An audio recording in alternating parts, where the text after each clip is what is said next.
messieurs, dames, nous revoici encore devant vos écrans, histoire de vous rappeler que les 6, nous avons un rendez-vous. Ce rendez-vous qui est très très important pour l'Afrique, pour la RDC. Voilà, raison pour laquelle je me suis permis de réinviter le président Augustin Mukamba, l'homme qu'on ne présente plus. Hein. Donc, c'est lui qui est le président de la communauté congolaise de RENA et du phare forum des associations de RENA. Il est à mes côtés. Nous revenons vers vous parce que, déjà je lui salue. Hein. Bonjour monsieur Augustin Mukamba. Cher sénateur, bienvenue. Ah, merci. Hein. Voilà, il est là à mes côtés, histoire de lui poser 2-3 questions sur l'organisation de 2 jours que nous aurons au mois de septembre avec la communauté congolaise de RENA. Voilà, c'est le train qui est en train de passer en face de nous. Nous sommes vraiment presque à la gare de RENA où très bientôt qui sera appelée la capitale européenne. Hein. Ça, c'est moi qui l'ai dit. Non, t'as pas tort. Voilà.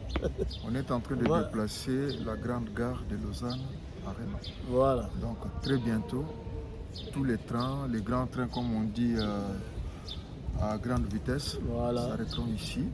Donc TGV Bonukita, voilà. Malamu aux 8 trains au Paris, ceux qui payent à Bruxelles et Goya, ceux qui payent à Allemagne et Goya, donc nous sommes les là, donc voilà.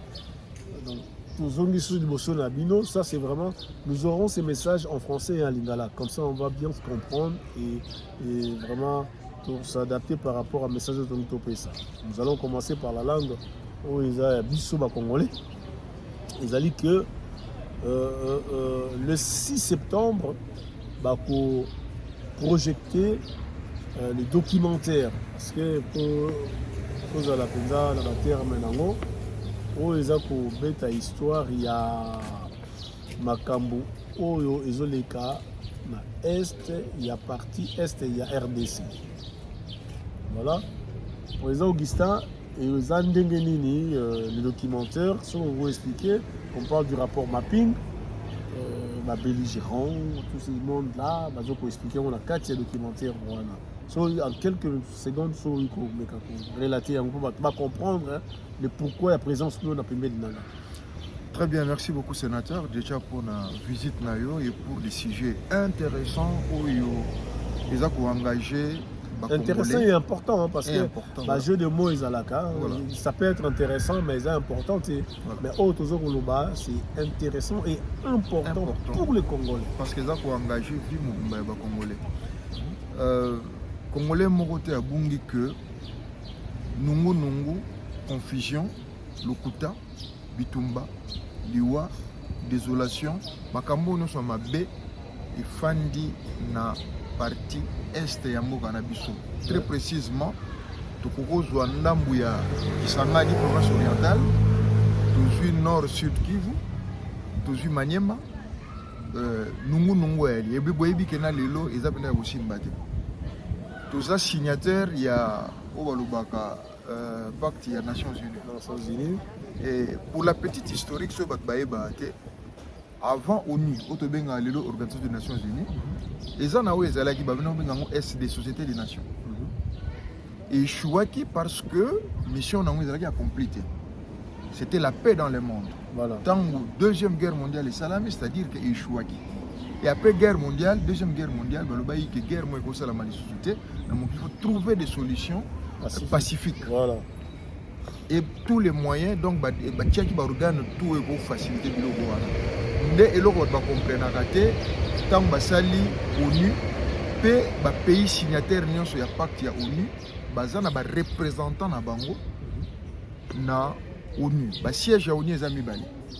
Moko el na New York, aux États-Unis, moko elaka na Genève na Suisse. Voilà.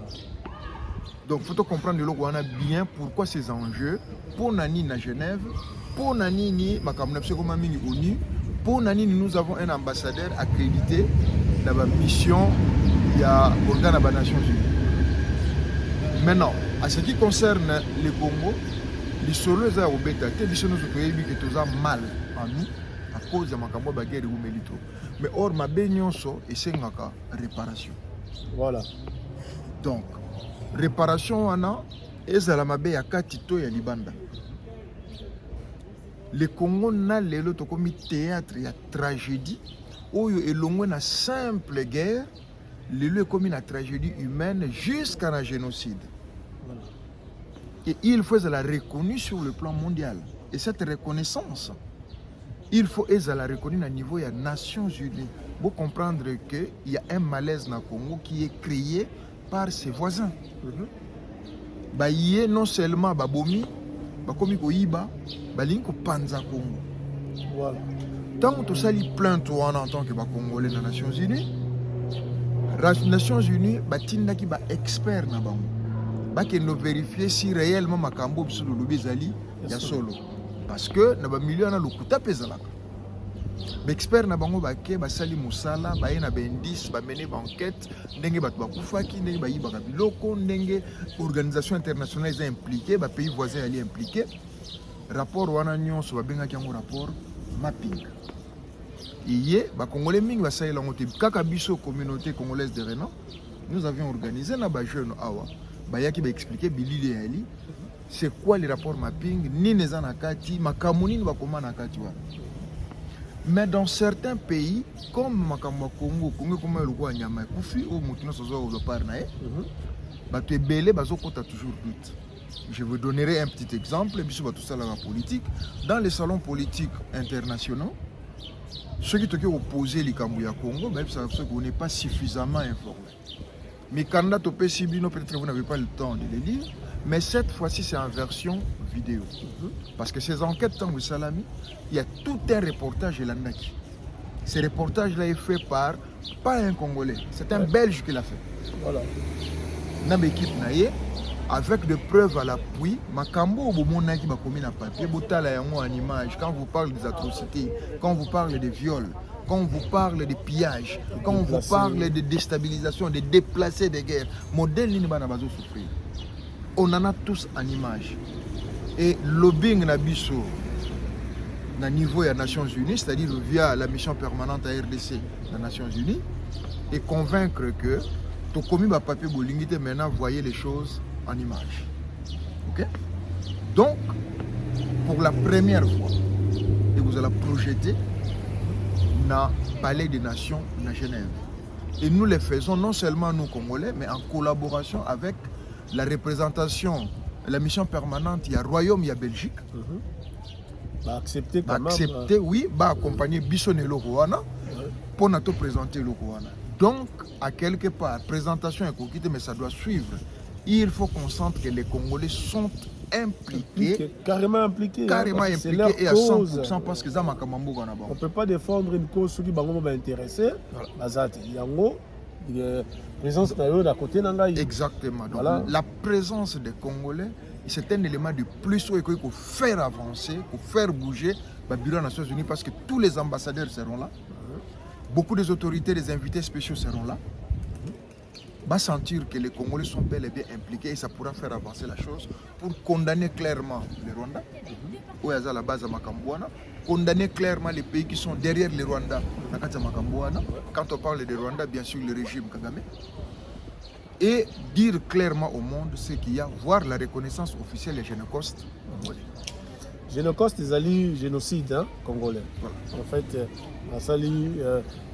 moi, union ya bakombo wana pour que ebima moko.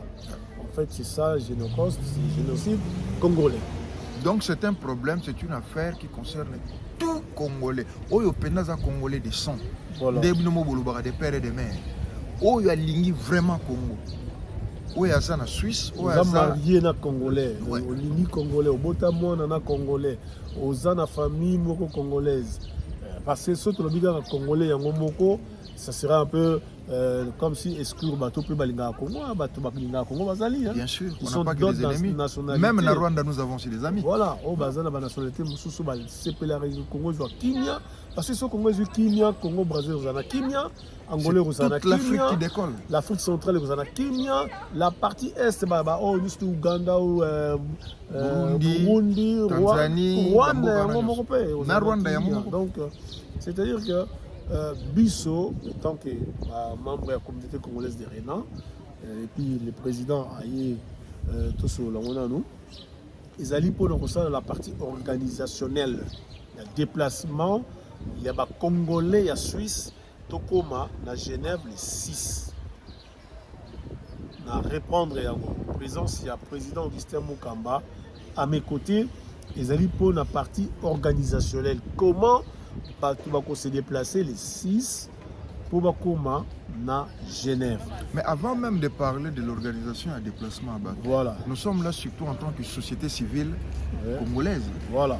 Parce que d'une part, il y a la mission diplomatique qui a fait sa part. Voilà. De l'autre côté, nous en tant que citoyens, c'est vraiment par Nabissa Mounene et moi en tant que citoyens. Voilà. Et tout continue à l'organisation Makambu pour dire que nous devons être présents parce que ça nous concerne. Voilà. Fini la décision de quoi il a vu son Motu, mais nous devons être partisans du processus décisionnel. Voilà, donc c'est ce côté-là. Il y a une présence, il y a le président Augustin, il y a Ngaï, il y a l'écran Nabino. En tout cas, pour changer la bibliothèque qu'on zappe, parce que ce qu'on zappe, la souffrance sera yayo, les aléangaïtés. Pour biso on va dire ah tout ça à la part, il y a ça na biso. Il y a que sensibiliser. La partie sensibilisation, il y a tout ça. Déjà, président Augustin, qu'est-ce qu'il faut faire pour se déplacer de ta maison aux Oua, de comme à Genève? On a 2 semaines, qu'est-ce qu'il faut faire? Déjà, avant l'organisation, il y a bien agenda. Voilà. Hein? Agenda, il y a biso il y a septembre, ils ont quand même bien chargé et serré. C'est-à-dire, les bandits le 31 août. Voilà. Les bandits le 31 août. Pour ceux qui auront du mal, on a précisé date à 31 août. Et ça, à la fois pour vous annoncer Makuta, mais c'est une opportunité pour nous préparer le déplacement au Salama les 6. Voilà. Puis un grand événement au Salama les 7. Les 7. Tout le monde a les 6. Tout le monde a les 6. Voilà. Ndenge boyebi na ONU pour na okota c'est bien réglementé. Ba norme ali ba loi ezali moto nyonso te akota ka ndenga lingi.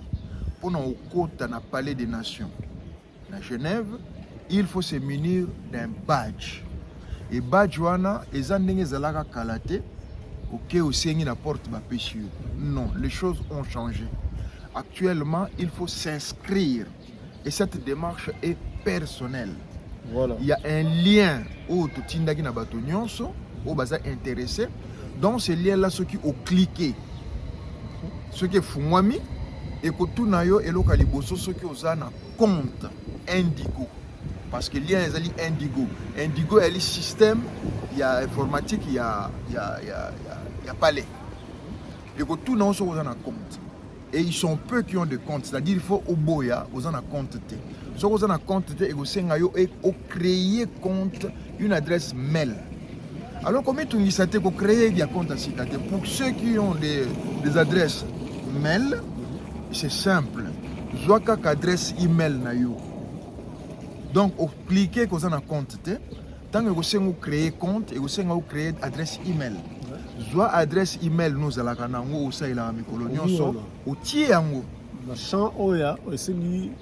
les gens ont lien pendant bimawana donc créer un compte aux yeux adresse nos email ndé okotiawana voilà sokoti yango et aussi vous créer mot de passe na yo ou créer mot de passe ndé ka tout ça la compte email à partir de l'adresse email na yo un lien ekoyé la yo na kati ya boîte ya email na yo obimi siko na nino salaki ale OK na boîte email na yo voilà a lien ekoyé la yo au bandelasco processus à 0 inscription voilà et na kati ya lien wana soki o cliquer et ko senga yo identité na yo complète et ko senga ekanga yo photo passeport et ça pour na ba fichier yo te ezali photo ekozala na badge na yo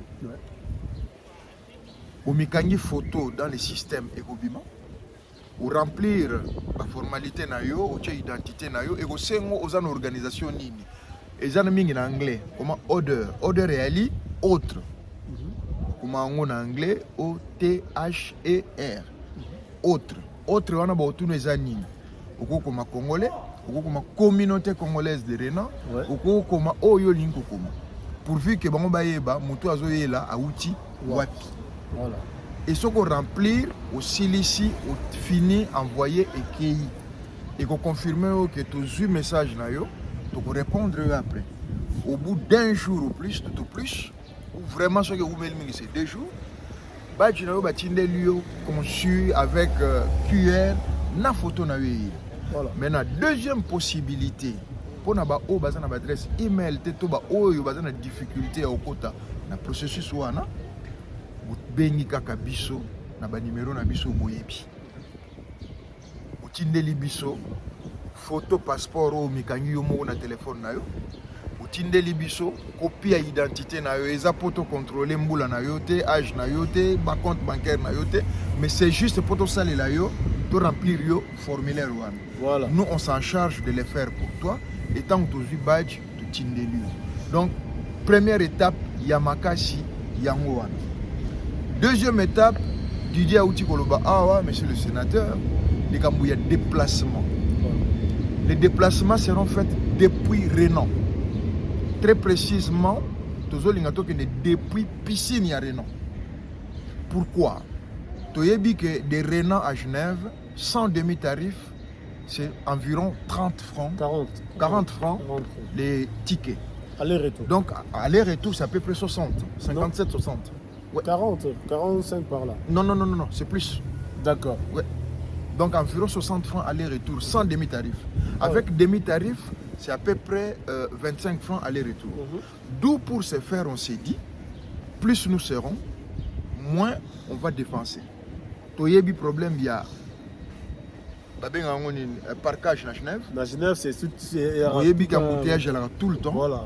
D'où nous nous sommes dit, plus vous allez bêler, nous mettons quelque chose ensemble, un maximum de 20 francs par personne, et en accord et en collaboration avec la mission permanente qui pourra subventionner la différence, tu peux louer bus, mi balai, mon koto mi balai, et soit bus on a piscine arena, tu ensemble, tu zongipe ensemble, sachant que après la projection du film, il y a un cocktail, il y a un débat qui sera fait, qui sera animé. La présence de l'ambassadeur Nyonso Bazana Uniwana, paix nouveau ministre, il y a droits de l'homme, droits humains congolais, à Rosela sur place. Peut-être le ministre des Affaires étrangères, tu es évité, mais l'ambassadeur aussi sera là. Donc une opportunité d'échanger face à face suite à ma camona peut commenter. Voilà l'aspect organisationnel. Donc merci de nous contacter. Nous sommes à disposition 24 sur 24. Très beau, c'est la dernière minute parce que sans badge, au Coco Tate. Voilà. Mais le président Gustave Beta, c'était dans les Kamboko. L'enregistrement est très important. Pour se faire enregistrer d'abord. Le président a expliqué. Mais voyez, on a mis des gens, des personnes qui ont accepté au tindi la photo na yo, au tindi identité na yo, pour que le 6 septembre, tant qu'on a la piscine arena, tu poses ma question, tu vas direct air au timing et allez compter. C'est temps de décoller quand tu as comme la moko, tu as biso tout la moko, na palais des nations, tu m'appelles la moko. Et surtout l'heure, il faut respecter, voilà. Hein, parce que projection en film aussi à 15h. À 15h. Donc ceux qui au plus tard midi 30. Voilà. Donc qui déjà kokutana, 13h to longwe to kende quoi en sécurité. Voilà. Malembe, il y a on te pèse toutes les informations avant, bosenga ba congé na misala. Voilà. Sensibiliser tout autour de vous, prenez toutes les dispositions parce que c'est un vendredi. Voilà. Mais président Augustin, sans pour autant nazala un peu na toute la bordure comment cela s'est fait que concert y a fait ezalaki na Genève, une salle contenance d'Amozali à 9000 places. Le résultat final, il y a Batubakota qui concert ezalaki plus de 8500 personnes. Mais bino bozosa la eloko eza ko concerner l'Afrique centrale, eza ko concerner les Congolais, hein, parce que tous les Congolais tout ça là va marche awa to tambola po na likambu ya partie est ya Congo. Mais jusqu'ici aux yeux enregistrements, il n'y a pas plus de 50 personnes. Comment cela se fait-il? Est-ce que Bino va être société civile, Bino va association, pour ça la sensibilisation bien ou bien il y a un souci entre la vraie vie congolaise et puis la distraction, la jouissance congolaise? Moi, je pense que ce sont des bonnes questions autour. Est-ce que tous les Congolais, tous les infiltrés? La jouissance, c'est ma bête. La salle de 9000 personnes, bauti bipai na bipai, fouti hôtel, fouti ticket, sans compter la consommation, tout ça là, moi n'a pas faire. Ça, Congolais. Mais là, c'est le Congo. Voilà. Ça, a une capacité, il y a 1000 personnes, 1000 personnes seulement. Seulement, hein? 1000. On a parlé des nations.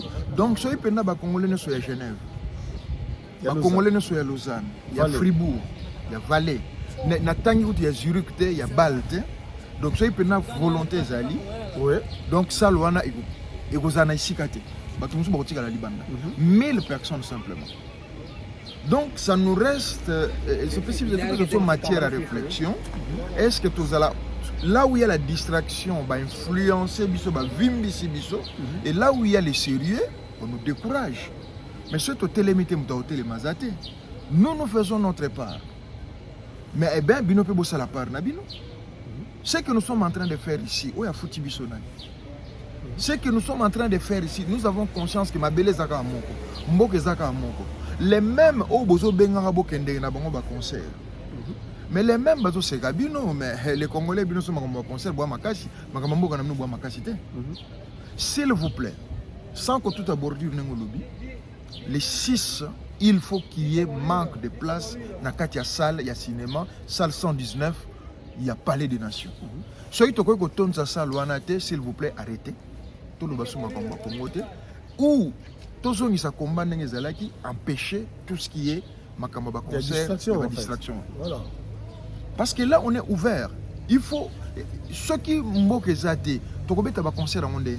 Mais donc musikate président Augustin, tout que les gars plus simple hein. Bozoka ka chaque jour la serabiso ba bazo ki mabanga na mabanga na Palestine. Vous voyez l'histoire wana bino bota la biso total tous les jours n'a pas information il y a 20 heures selon pays. Au Yozali, biso na Suisse a information les grands à 19h30. Na France c'est à 20h. Au monde a ndenge ba Palestine ba kimaka bazuma mabanga parce que mabele zati. Mabele bazo benga na bango. Alors bino sikoyo boza na mabele na bino oyo, ils ont un continent. Ils ont la richesse ebele. Si vous avez un mabele wana yango biso pour que les 6 pour yoka pe kotala komona. Est-ce que pourquoi est-ce que ça traîne président qui sert dans la place wana ba enregistrement et autres qu'on traîner?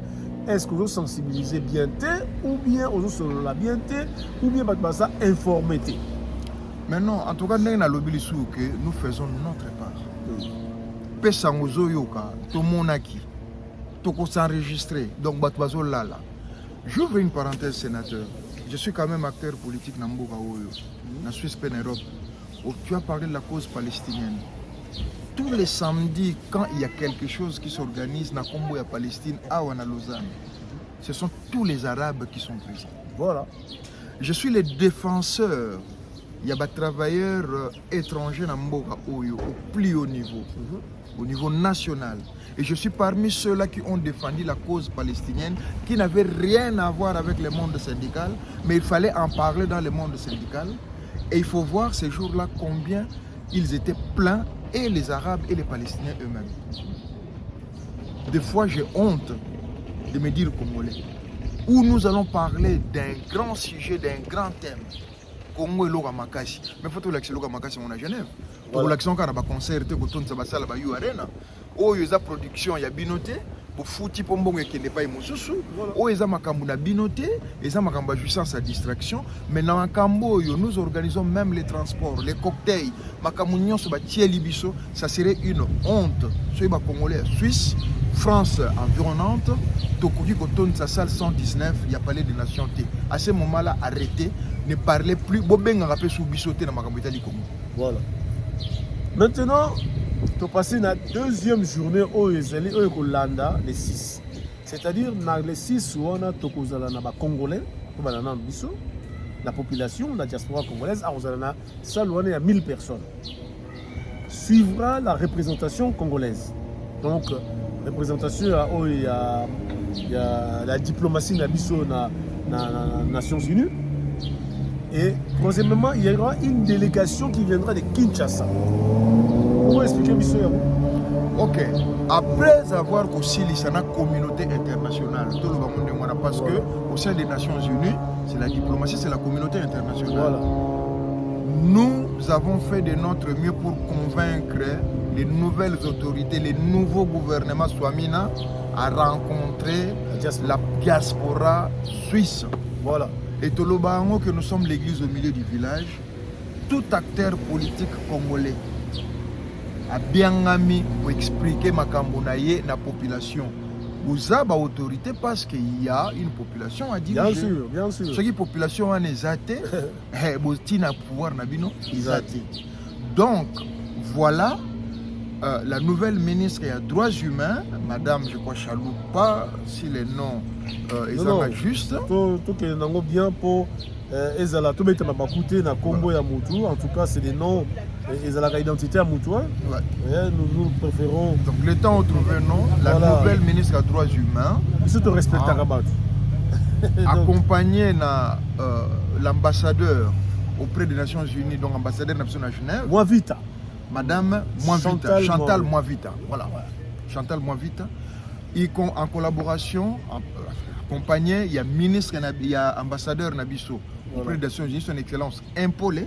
Voilà. Bakozala pour la première fois.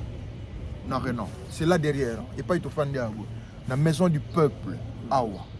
Une opportunité au lieu de finir dans Internet, au lieu de soutenir l'Internet, ça serait corps à corps, face à face. Voilà.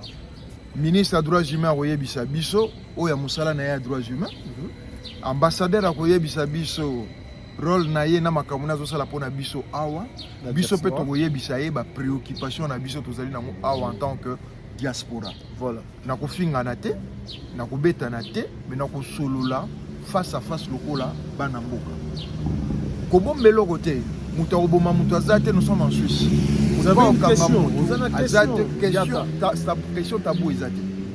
Face à face, Madame la ministre, Monsieur l'ambassadeur, biso pe société civile to Ozalawana, sénateur Ozalawana, ba jeune, ba tata, ba maman, ceux qui to na Kikongo, na Chiluba, na Swahili, ça serait entre nous.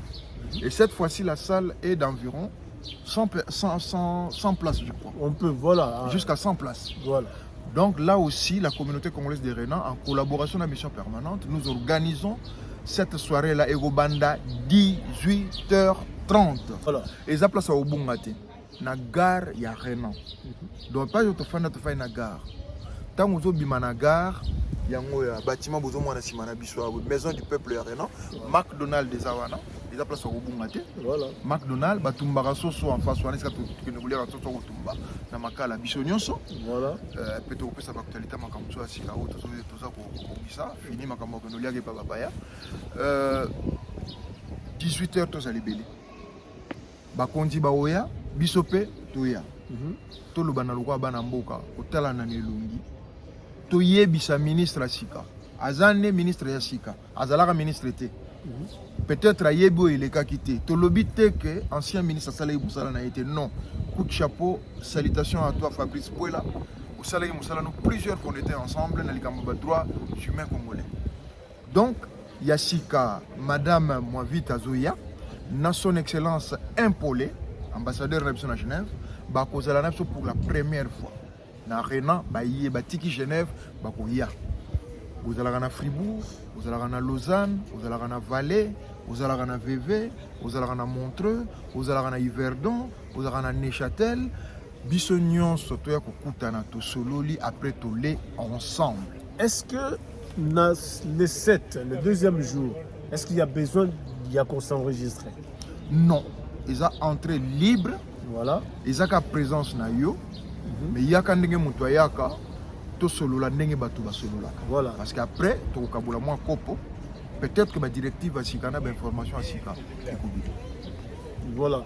En tout cas, topesi bino merci mingi na ndenge bo prêter vraiment biso ba oreille na bino na miso na bino pour kotala biso to bikotisi na ndako na bino na makasi te na to sengi indulgence na bino po makambo tozolobela ezali makambo ya mabele. Likambo ya mabele basalaka nango maseki te, likambo mabele bato bakendaka na se ya mabele, likambo mabele ezalaka motuya na kati ya famille. Yango biso toye mpona korapele bino tout simplement que le 6 septembre yo mutu nano s'inscrire te toza à une semaine ya makambo wana yaka na lobango benga biso soki okoki kofungola lien wana te benga biso même soki oza na lien te mpona bato nano bazwi lien te en fait tolo parce que mpona bato nano bazwi lien te ndenge bozotala biso obengi na banimero na biso oyo bino boyebi soki okoti na Facebook obeti ye monomona na koapparaître soki okoyi message na messengère na kozwa yango na kotransmettre yango à qui de droit parce que nous avons une équipe na moto osala mosala na ye donc bato baza kosala baenregistrement bazali mpo permettre à biso les 6 tokende na babus oyo toloue bolinga te babus toloue ezonga vide ekende vide ezonga vide après bobana na bacoin boloba oh non toyebaki te babe te yaka tozoloba totie mai na monoko te awa pembeni na biso mai eza te jus eza te bière eza te toza sang d'esprit et de corps c'est-à-dire que toye kolobela mpe makambo oyo ezoconcerne biso nyonso tu mutu atie mai na monoko awa aza te mutu atie koka na monoko aza te mutu atie bière na monoko aza te place bovandi na bacoin réfléchissez déjà que koyoka lisolo te babetela yo film yango ezalaki ndenge nini luka yo moko ovivre yango senga jour wana congé na mosala se faire enregistrer avant au moins une semaine pour ozala na badge na yo ekopesa yo accès na palais des nations. C'est maintenant, ce n'est pas après oboya kobenga biso ezalaki ndenge nini balobaki nini Congo ko bonga te Congo ko bonga même sans yo mutu oza na sima zo bata bozolinga e bonga te e ko bonga nango parce que bana na biso bazozwa conscience. Moi je le dis haut et fort, ceux qui yo oza mukolo zo comprendre te que mboka wana tonaka moko alors pour contribuer biso te tozo kende na ba message ya faux ya lokuta ya ko déstabiliser l'intellect ya bana. Alors on appelle Simino merci mingi tokutani les 6 ou bien dans ma téléphone pour besoin ma précision pour tous ma identité et puis enregistrement d'abino. Merci, c'était le grand format du sénateur et l'écho du gouverneur Yaye Moko, le président Augustin Mukamba et les perchoirs du sénateur. À très bientôt.